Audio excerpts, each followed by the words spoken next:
June 6, 1944, 2:30 in the morning. An American paratrooper hangs suspended from a church steeple in a small French town, his parachute snagged on the bell tower. Below him, German soldiers are firing machine guns at his comrades as they descend from the dark sky. He can't move, he can't fight back, all he can do is play dead. For 2.5 hours, Private John Steele hung there, motionless, silent, pretending to be a corpse dangling from a church in Sainte-Mère-Église, and somehow, impossibly, he survived. This is not a Hollywood invention. This is not legend embellished by time. This is documented history, one of the most extraordinary survival stories of D-Day, witnessed by French civilians, confirmed by military records, and commemorated to this very day by a parachute dummy hanging from that same church tower. Tonight we're going to examine how one man's desperate decision to play dead became an enduring symbol of D-Day itself. To understand John Steele's story, we must first understand the audacious gamble that was Operation Overlord, and specifically Operation Neptune, the airborne assault that preceded the beach landings. The 82nd Airborne Division, nicknamed All-American, was one of the most elite fighting forces in the United States Army. These weren't draftees handed rifles and pointed toward danger. These were volunteers who had endured grueling training, learned to jump from aircraft at night, and prepared to fight behind enemy lines with limited support. Private John Marvin Steele was assigned to Company F, 505th Parachute Infantry Regiment, 82nd Airborne Division. Born in 1912 in Metropolis, Illinois, Steele was 31 years old on D-Day, significantly older than many of his fellow paratroopers, who were often barely out of their teens. The 505th PIR had a specific mission: drop inland behind Utah Beach and secure key crossroads and bridges to prevent German reinforcements from reaching the coast. The town of Sainte-Mère-Église, situated at a critical junction where Route Nationale 13 intersected with several smaller roads, was a primary objective. Let me be precise about the equipment these men carried. Each paratrooper jumped with approximately 80 to 100 pounds of gear. The standard load included an M1 Garand rifle or M1A1 carbine, ammunition pouches carrying 80 to 100 rounds, grenades, both fragmentation and smoke, a trench knife, first aid kit, entrenching tool, gas mask, rations, canteen, reserve parachute, and the main T5 parachute assembly. The T5 parachute, manufactured by Pioneer Parachute Company, had a 28-foot diameter canopy made of silk or nylon panels. It was designed for a descent rate of approximately 18 feet per second, fast enough to minimize time exposed to ground fire but still jarring on landing. The total weight of the parachute assembly was about 40 pounds. These weren't recreational jumps. This was combat equipment designed for one purpose: get soldiers onto enemy-held ground alive, even if just barely. On the evening of June 5th, 1944, approximately 13,400 American paratroopers prepared to board their aircraft. The weather was marginal. General Eisenhower had postponed the invasion once already due to storms. Meteorologists predicted a brief window of acceptable conditions. It had to be now, or the invasion would be delayed weeks.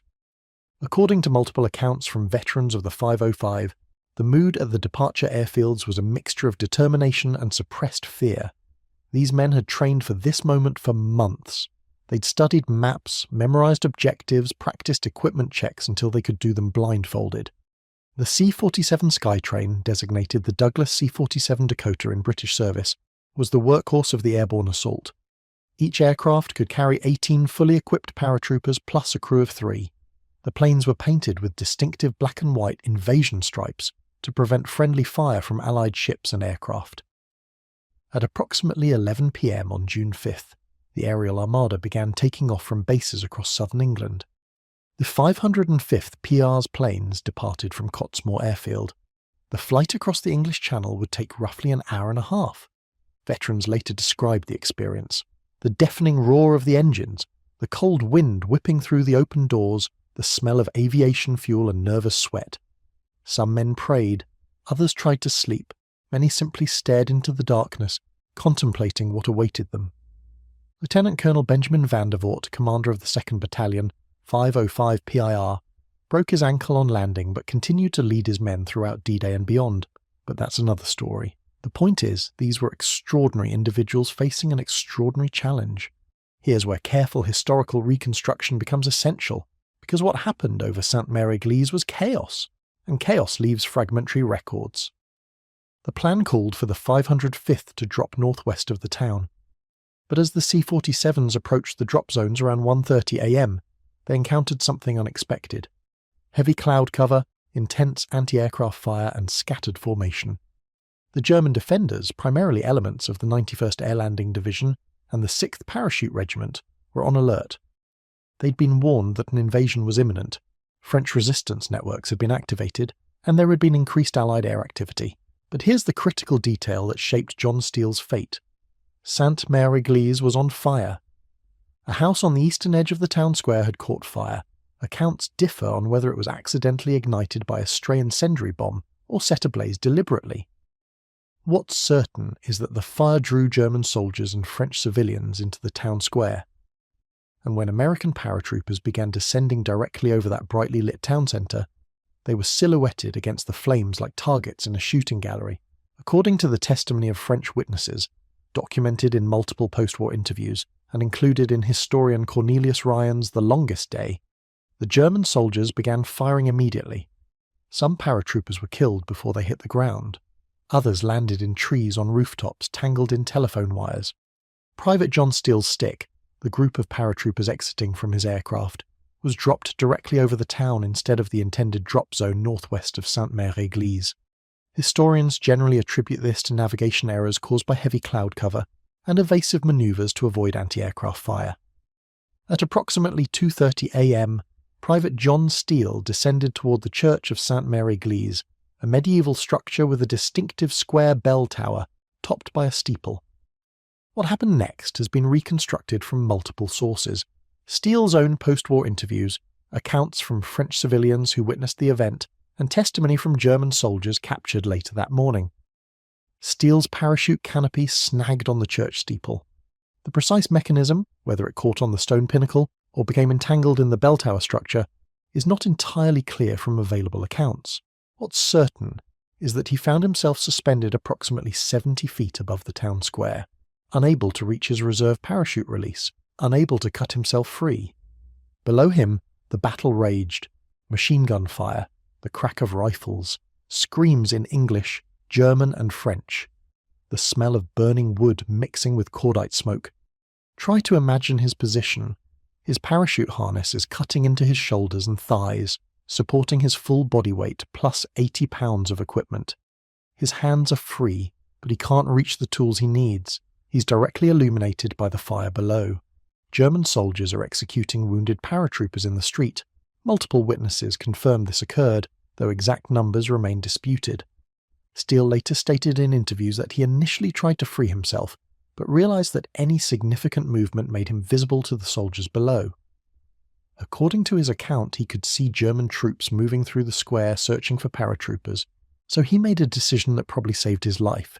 He went completely limp and pretended to be dead. This wasn't a comfortable position.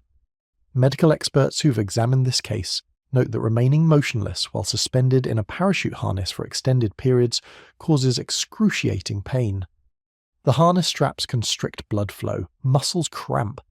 The temptation to shift position becomes almost unbearable, but Steele didn't move.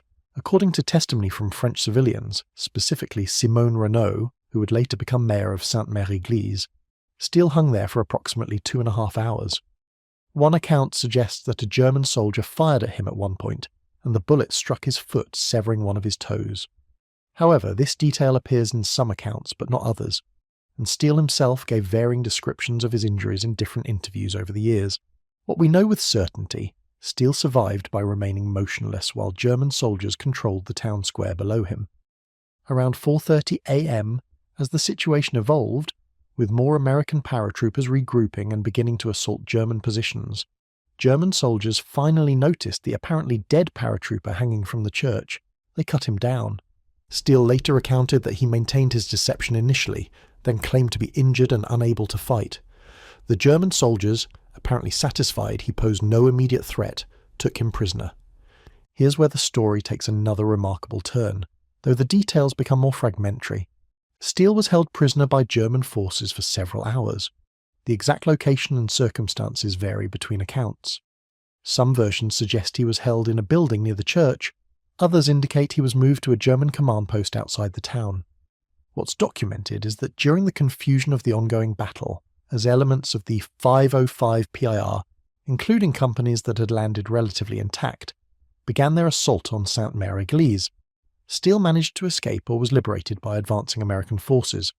Lieutenant Colonel Edward Krauss, commander of the 3rd Battalion 505 PIR, led the force that secured Sainte-Mère-Église by approximately 6:30 a.m. on June 6th, making it the first town in France liberated on D-Day. The famous photograph of Krauss raising an American flag in the town square was taken shortly afterward. By the end of D-Day, according to military records, the 505 PIR had secured its objectives despite horrendous casualties. Of the approximately 2,000 men who jumped, roughly 30% became casualties within the first 24 hours, killed, wounded, or missing. The technical challenges these men faced cannot be overstated. The T-5 parachute had no steering capability. Paratroopers descended wherever wind and momentum carried them. Night jumps compounded the difficulty exponentially. Men landed in flooded fields deliberately inundated by the Germans, in trees, on buildings. Many drowned in the marshes, weighed down by their equipment. The M1 Garand rifle these men carried, designed by Canadian-American John Garand and adopted by the US military in 1936, was an exceptional weapon for its time. It was the first standard-issue semi-automatic rifle in military service, giving American infantry a significant firepower advantage. It fired .30-06 Springfield cartridges from an 8-round in-block clip, with an effective range of approximately 500 yards.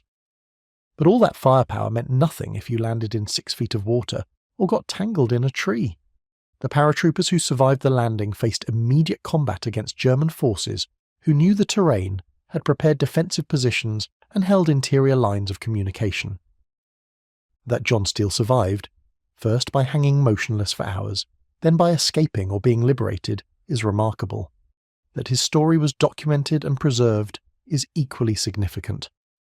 After the war, John Steele's story became one of the most famous anecdotes of D-Day. It appeared in Cornelius Ryan's landmark 1959 book, The Longest Day, which was adapted into the 1962 film of the same name. In the film, actor Red Buttons portrayed Steele. Now here's where we must be careful about separating fact from dramatization.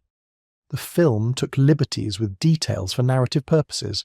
Some elements, like certain dialogue or specific interactions, are Hollywood creations, not documented history. But the core facts remained. A paratrooper hung from the church steeple, pretended to be dead, survived, and was captured before eventually being freed. The town of Sainte-Mère-Église embraced Steele's story as part of its D-Day heritage. Beginning in the 1960s, a parachute dummy has hung permanently from the church steeple as a memorial. It's become one of the most photographed D-Day sites in Normandy. Steele himself returned to Sainte-Mère-Église multiple times for D-Day anniversaries. Photographs from these visits show an older man, often wearing his veteran's uniform, greeted by French civilians who remembered that night. He lived until 1969, passing away at age 57. He's buried in Springdale Cemetery in Fayetteville, North Carolina, home to Fort Bragg, now Fort Liberty, the base of the 82nd Airborne Division. What do we make of John Steele's story?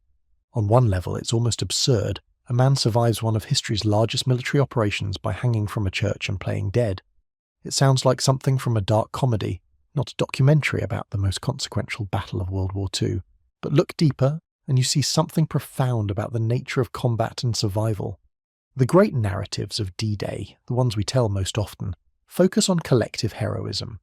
Thousands of men storming beaches, paratroopers seizing objectives, the industrial might of the Allied war machine overwhelming German defences. Those narratives are true and important, but they sometimes obscure the individual experience of war, the terror, the improvisation, the sheer randomness of who lives and who dies. John Steele didn't charge a machine gun nest. He didn't single-handedly capture an enemy position. He survived by becoming completely passive, by surrendering all agency and hoping the Germans wouldn't bother to confirm whether the body hanging from the church was actually dead. And yet his story endures precisely because it captures something essential about that night. The chaos, the vulnerability. The fact that surviving D-Day often came down to chance, position, and split-second decisions that had nothing to do with bravery in the conventional sense. Consider the broader context. Approximately 4,400 Allied soldiers died on D-Day. Thousands more were wounded. The 82nd Airborne alone suffered over 1,200 casualties in the first 48 hours.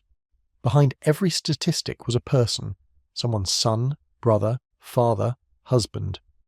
The town of Sainte-Mère-Église has kept John Steele's memory alive not because he won the war single-handedly, but because his story represents something universal about D-Day. Ordinary people thrust into extraordinary circumstances doing whatever they could to survive. When you visit that church today, and I encourage anyone who can to make that pilgrimage, you'll see the parachute dummy hanging from the steeple. Tourists photograph it constantly. But take a moment to look beyond the symbol. Think about what it meant to hang there for 2.5 hours, absolutely motionless while men fought and died below. Think about the physical pain, the psychological terror, the discipline required to maintain that deception. Think about the 505th Parachute Infantry Regiment, the men who jumped with Steele that night. Many didn't survive. Many who did survive carried physical and psychological wounds for the rest of their lives. The greatest generation, and I use that term with both respect and caution, was not a generation of supermen. They were human beings who found themselves in circumstances beyond imagination and did what they had to do. John Steele hung from a church and played dead. Others stormed beaches. Still others flew bombers, crewed ships, worked in factories, kept the home fires burning. They won not because they were invincible, but because they endured. As we remember John Steele and the thousands who jumped into darkness on June 6, 1944, let's honour not just their courage, but their humanity, their fear, their luck, their will to survive. The parachute still hangs from the steeple in Sainte-Mère-Église. May it remind us that heroism comes in many forms, and survival itself is sometimes the greatest victory.